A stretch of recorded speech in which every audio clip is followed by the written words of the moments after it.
អ្នកនរគ្នាធ្លាប់ឆ្ងល់អត់តាំងពីប្រើ Gis Pro តាំងពីដើមមកនៅពេលដែលយើងបើក attribute តារាង attribute របស់ទិន្នន័យមួយនៅក្នុងតារាង attribute នេះយើងតែងតែឃើញនៅ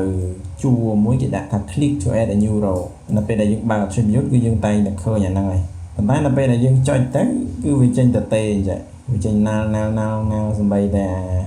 shape lang shape area ហ្នឹងក៏ចេញដែរបើមិនយើងជិះ OK ទៅយើងឃើញវាបង្កើតនៅ shape polygon ធម្មតាប៉ុន្តែ shape lang shape area វាអត់មានវាណាល់អញ្ចឹងណាអញ្ចឹងយើងចេះចោទសំណួរថាគេដាក់អាហ្នឹងឲ្យយើងធ្វើអីហើយយើងប្រើវាមិនទៅហ្នឹងវាមានហេតុផងវាដែរប៉ុន្តែអាហេតុហ្នឹងគឺយើងសឹងថាកម្រនឹងប្រើណាអ្នក GS យើង100នាក់នៅក្នុងប្រទេសកម្ពុជាហ្នឹងមានតែម្នាក់ទេម្នាក់ហ្នឹងគឺខ្ញុំកំពុងធ្វើវីដេអូហ្នឹងដែលប្រើមុខងារហ្នឹងអញ្ចឹងណានិយាយលេងកាលពីដើមឡើយហ្នឹងខ្ញុំក៏ឆ្ងល់ដែរខ្ញុំក៏ប្រហែលជាឆ្ងល់ដូចអ្នកនរគ្នាដែរអាហ្នឹងគេប្រើដើម្បីអីណាពេលដែលយើងចុចទៅយើងឃើញវាបង្កើត empty record ឬក៏ empty row ហ្នឹងឲ្យយើងណាយើងនិយាយថាវា empty ឬក៏តទេគឺដោយសារតែ like shape lang shape area ហ្នឹងគឺវាចេញណាល់បែបនេះហើយគ្រប់attribute ទាំងអស់របស់តន្ន័យទាំងអស់គឺចុចទៅគឺចេញអញ្ចឹងដូចគ្នាណាចុចទៅអញ្ចឹងតែអាហ្នឹងគេបង្កើតដើម្បីអីអាហ្នឹងចឹងអាហ្នឹងប្រហែលជាគេបង្កើតឲ្យយើងសម្រាប់ឲ្យយើង spare មានថាឲ្យយើងទុកវា reserve វាសម្រាប់ row ហ្នឹងអូខេ reserve តាម ID នេះចឹងទៅឧទាហរណ៍ណាចឹងនៅពេលដែលលើកក្រោយនេះយើងចង់បញ្ចូលឬក៏យើងចង់បង្កើតនៅតន្ន័យឲ្យវាតែយើងទៅបង្កើតធម្មតាឬក៏យ៉ាងណាអូខេឥឡូវយើងមើលសម្រាប់តន្ន័យ point layer នេះខ្ញុំបង្កើតតន្ន័យឲ្យវាខ្ញុំពឹងថាខ្ញុំនឹងបង្កើតឲ្យមួយហ្នឹងអញ្ចឹងណាប៉ុន្តែនៅពេលដែលខ្ញុំបង្កើតវាទៅជាបង្កើតនៅ feature ថ្មីមួយទៀតវាមិនមែនបង្កើតលើអាណាហ្នឹងទេ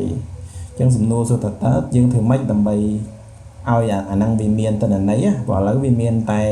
row ឬក៏វាមាន record ឬក៏មាន feature ហ្នឹងប៉ុន្តែ feature ហ្នឹងវាទៅទេអញ្ចឹងធ្វើម៉េចដើម្បីឲ្យវាមានអូខេអញ្ចឹងបើយើងមើលតាមជាក់ស្ដែងទៅប្រហែលជាគេបង្កើតអាហ្នឹងដើម្បីឲ្យយើងអាច reserve នៅលំដាប់នៃ feature ទេនៅក្នុងករណីដែលយើងចង់ធ្វើការទៅលើតន្ន័យដែល strict មែនតើអញ្ចឹងណាទៅលើអា object ID នេះព្រោះអានេះយើងអាច reorder វាបានទេគណៈតើវាបង្កើតប្រមាណនេះគឺវាប៉ុណ្្នឹងហើយយើង reorder អត់បានទេអញ្ចឹងណាអញ្ចឹងប្រហែលជាយើងអាចប្រើមុខងារហ្នឹងបានក្នុងករណីដែលយើងគូម្ដងឡើយហ្នឹងយើងអត់ដឹងថានឹងអីគេយើងអាចប្រើហ្នឹងបានដើម្បីច្រឡោះយកអាហ្នឹងមក reserve អញ្ចឹងទៅអូខេអញ្ចឹងដើម្បីប្រើអាហ្នឹងបានគឺយើងមាន tool មួយអូខេគឺមាន tool មួយនៅក្នុង edit ហ្នឹងគឺ tool replace geometry នេះ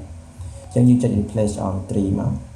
ហើយតែមកយើងចាប់ផ្ដើមគូសបានហើយគូសធម្មតាហ្នឹងបើយើងគូសវាប្រើយថា tool អីធម្មតាហ្នឹងឯងណាដល់ពេលដែលយើងគូសទៅយើងឃើញថានេះវាបញ្ចូលព័ត៌មានមកឲ្យជួរមួយហ្នឹងហើយវាមិនមែនបង្កើតជួរថ្មីមួយទៀតទេណាអាកន្លែងហ្នឹងគឺមានន័យបែបហ្នឹងយើងអាចប្រើវាបែបហ្នឹងបានយើង replace មកអូខេអញ្ចឹងបាត់ឆ្ងល់នៅប៉ុណ្ណឹងបាត់ឆ្ងល់ហើយឥឡូវខ្ញុំបង្ហាញដល់អ្នកគ្នាហើយអញ្ចឹងសង្ឃឹមថាអ្នកនរគ្នាបាត់ឆ្ងល់អាកន្លែង click to add new row ហ្នឹងអញ្ចឹងវីដេអូហ្នឹងមានតែប៉ុណ្្នឹងឯងអ្នកនរគ្នាមានសំណួរអីអាចធ្វើការសាកសួរបាន